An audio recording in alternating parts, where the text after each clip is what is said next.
À l'époque où la terre d'Algérie se couvre de blé mûr, on peut, de nos jours encore, saisir des scènes de moisson qui restituent un lointain passé. Le paysan musulman, le fellah, dont Ahmed est l'image, se partage entre son champ et sa maison, où vivent ses vieux parents, son épouse et ses enfants, et près de laquelle il élève le petit troupeau familial.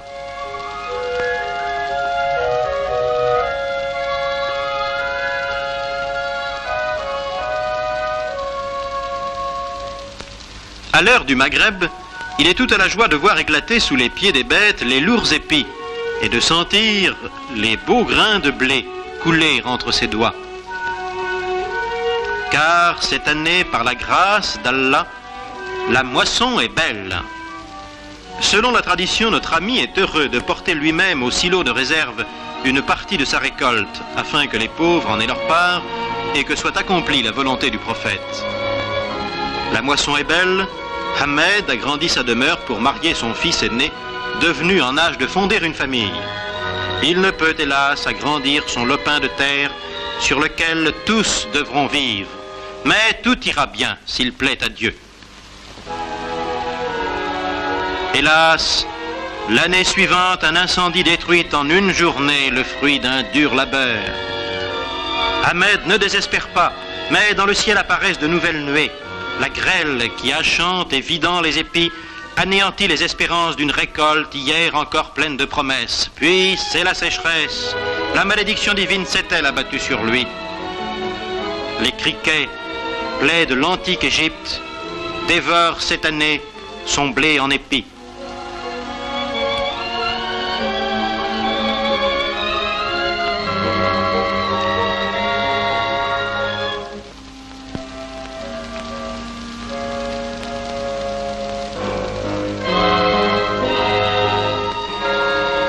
Bien des ans ont passé. Qui reconnaîtrait dans ce vieillard usé, courbé, presque vaincu, Ahmed, le rude et solide paysan d'autrefois, qui s'interroge sur la vanité de tant d'années d'efforts? S'il reprend le chemin du silo de charité, c'est cette fois pour y quêter quelques mesures de grains qui suffiront à peine à la subsistance des siens.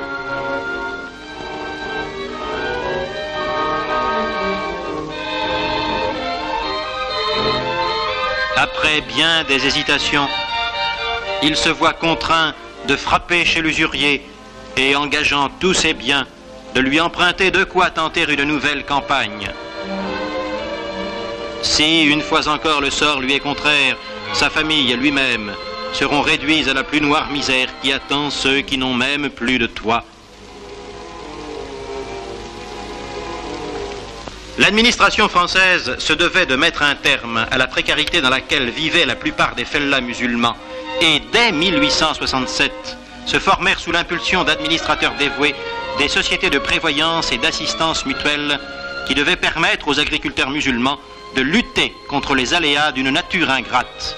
Connues sous le nom de SIP, elles s'étendent de nos jours sur l'ensemble de l'Algérie et comptent plus de 600 000 adhérents. Grâce à l'appui financier de leur banque, le Fonds commun des SIP, elles interviennent d'abord dans le domaine du crédit. L'agriculteur musulman trouve auprès de ces sociétés l'appui financier qui lui évite le chemin de l'usure. Veut-il compléter son équipement? La SIP met à sa disposition un matériel spécialement étudié et dont l'emploi lui est expliqué sur place par un technicien agricole. Son attelage est-il insuffisant? On lui fournit un cheptel de traits et les harnachements nécessaires. Pour améliorer le rendement de son champ, la SIP lui consent des prêts d'engrais qu'il remboursera à la récolte. Il y trouvera également les produits divers nécessaires à l'agriculture, liens, ficelles, graisses, etc. Également des semences variées qui lui permettront d'entreprendre de nouvelles cultures. Mais l'activité essentielle des SIP réside dans les prêts de semences de céréales. Chaque année, plusieurs centaines de milliers de fellahs viennent chercher au dock-silo des sociétés les grains de qualité qui leur assureront de bonnes semailles. Tout le monde paraît content, sauf la mule. Ces semences ne sont distribuées aux agriculteurs qu'après une minutieuse sélection effectuée dans de magnifiques champs d'essai, orgueil de l'agriculture moderne.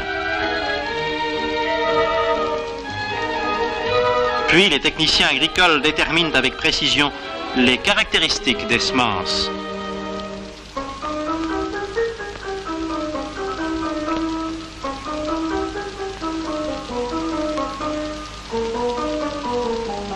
Ces efforts portent leurs fruits et d'abondantes récoltes nécessitent souvent l'emploi d'un matériel mécanique moderne. La CIP fonctionne également comme coopérative de céréales et prend livraison sur place des récoltes qu'elle achète à ses sociétaires. Sur tout le territoire, témoins imposants de l'essor agricole de l'Algérie, d'immenses docks silos, véritables cathédrales du blé, reçoivent et conservent dans les meilleures conditions les récoltes de céréales des agriculteurs adhérents des CIP ou des coopératives.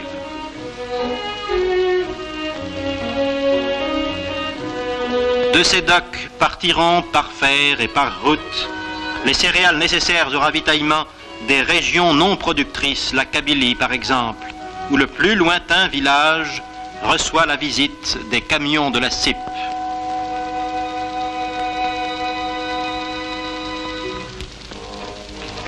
La première CIP fut créée à Miliana en 1867 par un officier français, le général Liébert.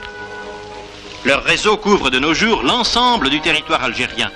Chaque maille de ce réseau formant un tout économique constitue un secteur d'amélioration rurale où la Société indigène de prévoyance concentre ses puissants moyens d'action moderne et préfigure la future cité rurale. Et c'est ainsi que le secteur où vit le vieil Ahmed a un beau jour été inclus dans cette vaste organisation. L'administrateur a rassemblé les fellahs et leur a exposé le but, les méthodes et les moyens du SAR. Il trouve un auditoire attentif, mais le vieil Ahmed ne semble pas persuadé. Et malgré l'intervention chaleureuse d'un voisin, il refuse de se laisser convaincre et de donner son adhésion. Il craint que la terre ne lui échappe, que la récolte ne lui appartienne plus. Il redoute en définitive une intervention dont il n'a pas saisi la portée généreuse.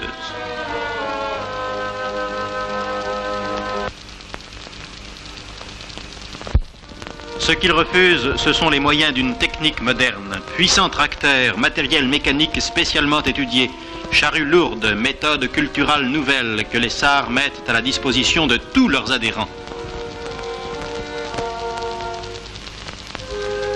À la saison des labours, notre ami, avec son attelage éthique et sa charrue de bois qui évoque les scènes des temps bibliques, gratte le sol de son lopin.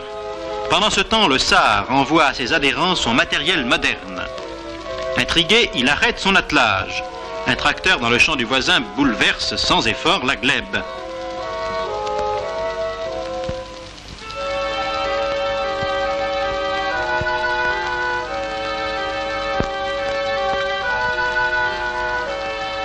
Près de l'engin, le technicien du SAR donne les explications et précise l'intérêt des labours profonds qui suppléent à une pluviométrie insuffisante. Têtu, le vieil Ahmed ne reconnaît pas son erreur, et s'il frappe 2 fois plus fort sa pauvre bête, le soc de son arrière ne fera pas l'ouvrage de cette charrue à disque qui en quelques heures aurait labouré son champ. Mais il n'a pas fini de s'étonner. Son voisin, équipé en matériel léger et en cheptel de trait, recroise maintenant les labours du tracteur. Ce matériel, ces bêtes, c'est le SAR qui les lui a procurés. De même, ces semences magnifiques, pleines de promesses qu'un camion lui apporte sur place.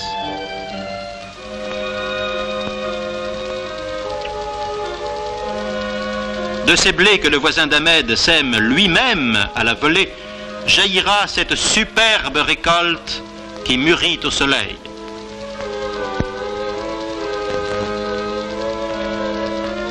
Le voilà pensif. Devant sa maigre récolte, les avantages du SAR commencent à lui apparaître. Un doute cependant le retient. Ce blé, à qui appartiendra-t-il après les moissons? La réponse lui est donnée.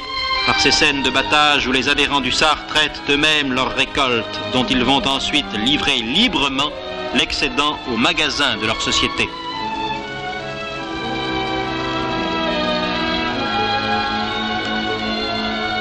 Tandis qu'ils mettent en réserve dans le silo familial qu'ils ont fait construire chez eux la quantité nécessaire à leur consommation de l'année.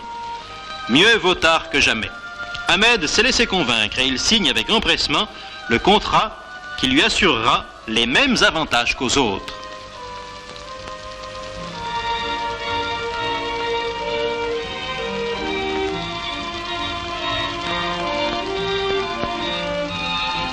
Maintenant, le voilà sur le terrain, indiquant lui-même au conducteur du tracteur les limites de son champ.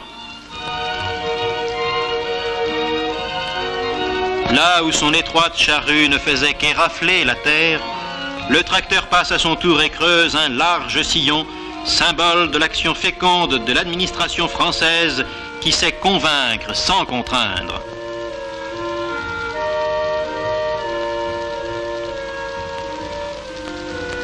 Pour les fellahs dépourvus de terre, les SAR de recasement réalisent une sorte de coopérative de travaux en commun. Écurie commune,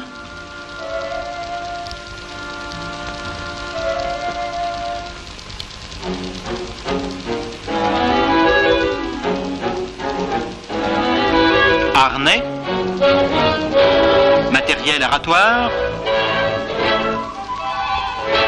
maréchal ferrant. Technicien agricole à qui incombe la responsabilité de la conduite de l'ensemble. Ces moyens permettent aux fellahs d'accéder à une condition de vie meilleure.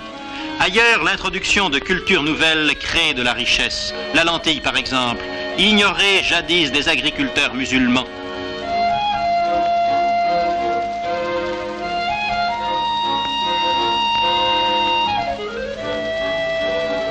De même celle du tabac qui, dans d'autres régions, fait vivre la main-d'œuvre nombreuse qu'exigent les opérations de séchage.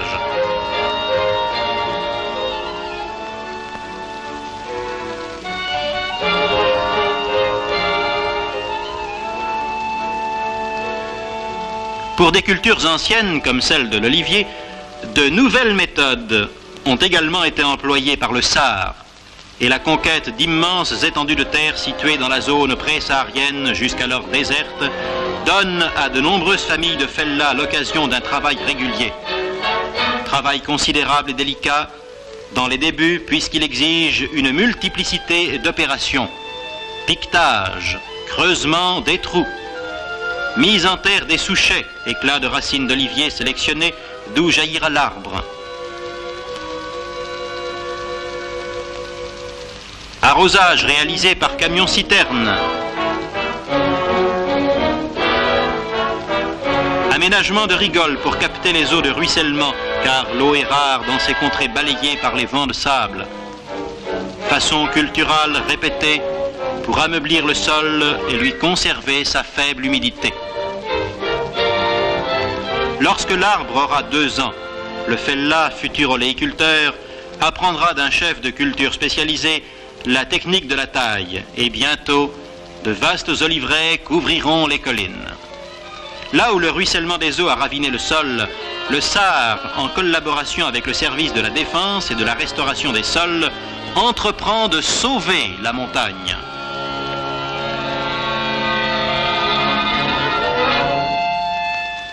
La technique qui met en action de puissants engins mécaniques consiste à aménager selon les courbes de niveau des banquettes qui permettront d'effectuer sans risque d'érosion des plantations d'arbres fruitiers et d'entreprendre des cultures nouvelles, variées, sources de richesse pour des fellahs particulièrement déshérités.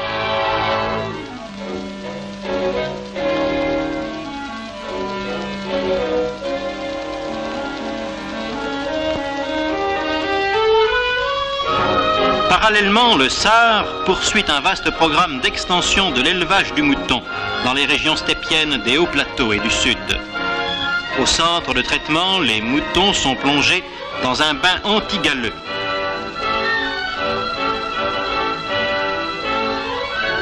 Vaccinés contre les maladies épidémiques. et traiter par voie buccale contre les parasites intestinaux.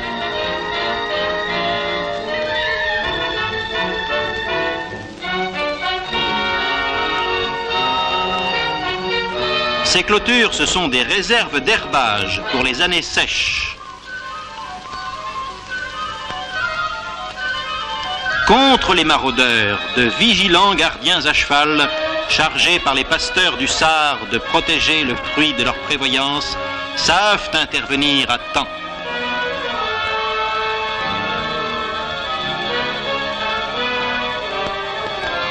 Pour compléter l'action des SAR, des organismes coopératifs de motoculture mettent à leur disposition de puissants moyens mécaniques. C'est là une nouvelle manifestation de la fusion intime des intérêts des agriculteurs européens et musulmans.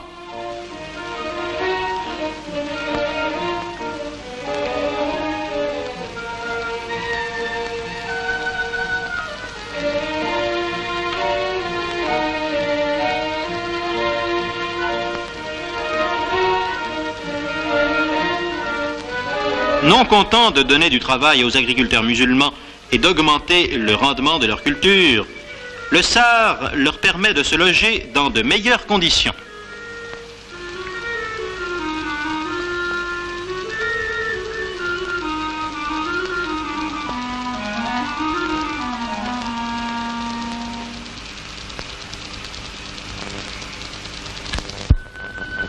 Les formules d'habitat varient selon les régions. Parfois, c'est un habitat groupé qui préfigure la future cité rurale. Autour des bâtiments communs se pressent les premières maisons du village. Quelle différence entre ce coquet village et la tente que ses habitants ont abandonné pour jouir d'un confort qu'ils n'avaient jamais connu. La maison communale, l'école, la mosquée, l'infirmerie symbolisent la vie de la cité, germe de toute civilisation. Ailleurs, ce sont des fermes dispersées qui facilitent la transition entre la vie errante du nomade et l'existence paisible du sédentaire. Autour des maisons, de petits jardins où chacun se livre à la culture potagère entre les travaux des champs. Des fontaines publiques remplacent les anciens abreuvoirs fangeux et distribuent une eau saine, sans crainte de contamination.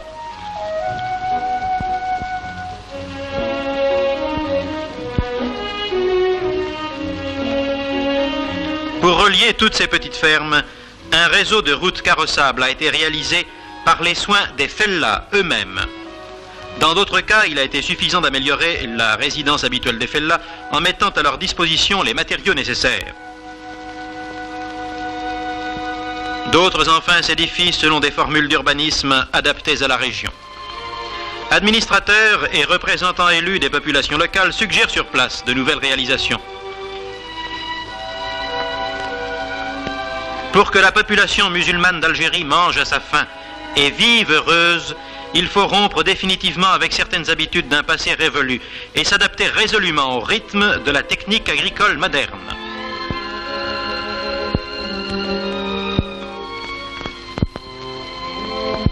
« 2 millions d'habitants en 1830 pour 9 millions en 1949 dans un pays aux ressources agricoles limitées, tel est le problème. Il peut être résolu à condition de travailler mieux pour produire plus. 1 million d'hectares emblavés selon la technique moderne produit 9 millions de quintaux de céréales, alors que 2,5 millions d'hectares cultivés selon la technique traditionnelle n'en produisent que 7. Grâce au SAR, il serait possible d'augmenter le rendement de ces terres de 2 à 3 quintaux à l'hectare, répondant ainsi à tous les besoins des populations algériennes. Sans heurter le traditionnalisme du fellah musulman, l'Algérie a su mettre sur pied une organisation qui rassemble toutes les forces vives d'une économie rurale en pleine évolution et dont les réalisations peuvent soutenir la comparaison avec celles de pays économiquement plus favorisés.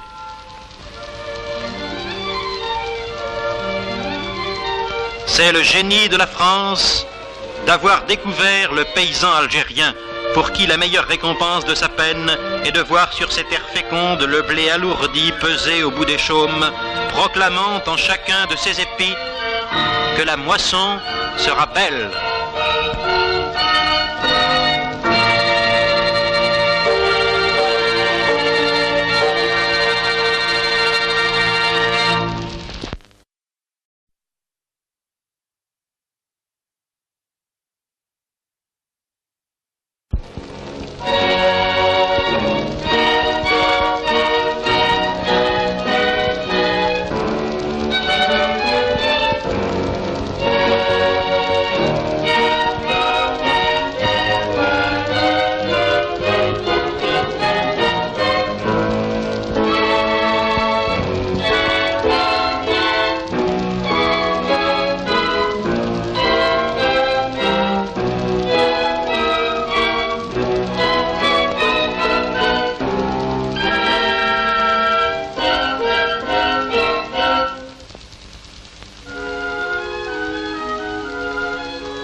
À l'époque où la terre d'Algérie se couvre de blé mûr, on peut, de nos jours encore, saisir des scènes de moisson qui restituent un lointain passé. Le paysan musulman, le fellah, dont Ahmed est l'image, se partage entre son champ et sa maison, où vivent ses vieux parents, son épouse et ses enfants, et près de laquelle il élève le petit troupeau familial.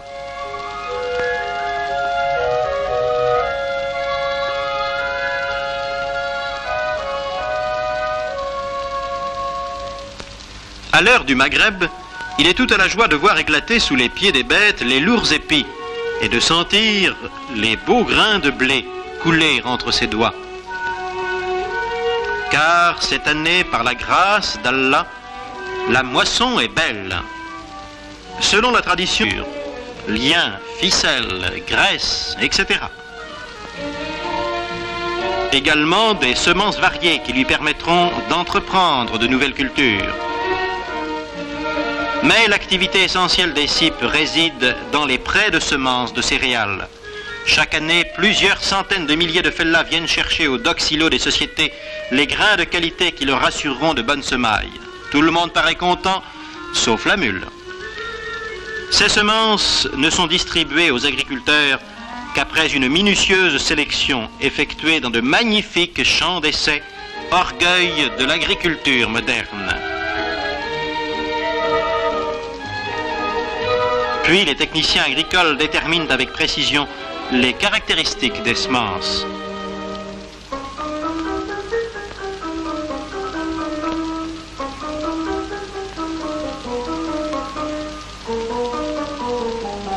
Ces efforts portent leurs fruits et d'abondantes récoltes nécessitent souvent l'emploi d'un matériel mécanique moderne. La CIP fonctionne également comme coopérative de céréales et prend livraison sur place des récoltes qu'elle achète à ses sociétaires. Sur tout le territoire, témoins imposants de l'essor agricole de l'Algérie, d'immenses dock-silos, véritables cathédrales du blé, reçoivent et conservent dans les meilleures conditions les récoltes de céréales des agriculteurs adhérents des CIP ou des coopératives.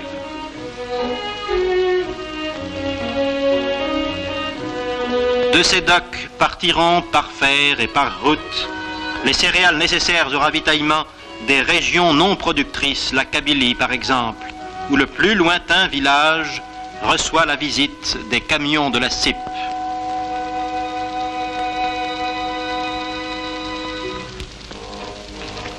La première CIP fut créée à Miliana en 1867 par un officier français, le général Liébert.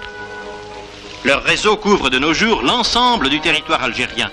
Chaque maille de ce réseau formant un tout économique constitue un secteur d'amélioration rurale où la société indigène de prévoyance concentre ses puissants moyens d'action moderne et préfigure la future cité rurale. Et c'est ainsi que le secteur où vit le vieil Ahmed a un beau jour été inclus dans cette vaste organisation.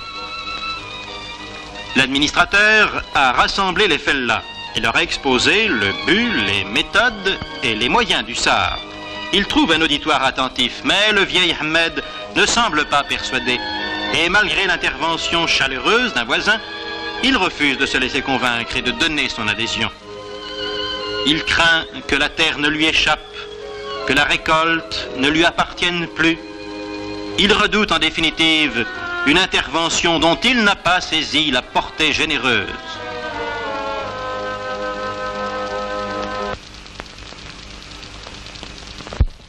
Ce qu'il refuse, ce sont les moyens d'une technique moderne. Puissant tracteur, matériel mécanique, notre ami est heureux de porter lui-même au silo de réserve une partie de sa récolte, afin que les pauvres en aient leur part et que soit accomplie la volonté du prophète.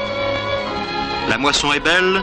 Ahmed agrandit sa demeure pour marier son fils aîné, devenu en âge de fonder une famille. Il ne peut, hélas, agrandir son lopin de terre sur lequel tous devront vivre. Mais tout ira bien s'il plaît à Dieu. Hélas, l'année suivante, un incendie détruit en une journée le fruit d'un dur labeur. Ahmed ne désespère pas, mais dans le ciel apparaissent de nouvelles nuées. La grêle qui achante et vidant les épis anéantit les espérances d'une récolte hier encore pleine de promesses. Puis c'est la sécheresse. La malédiction divine s'est-elle abattue sur lui? Les criquets, plaies de l'antique Égypte, dévorent cette année son blé en épis.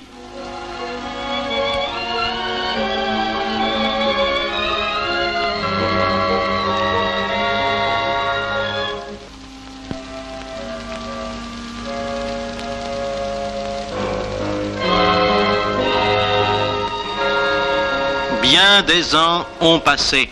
Qui reconnaîtrait dans ce vieillard usé, courbé, presque vaincu, Ahmed, le rude et solide paysan d'autrefois, qui s'interroge sur la vanité de tant d'années d'efforts? S'il reprend le chemin du silo de charité, c'est cette fois pour y quêter quelques mesures de grain qui suffiront à peine à la subsistance des siens.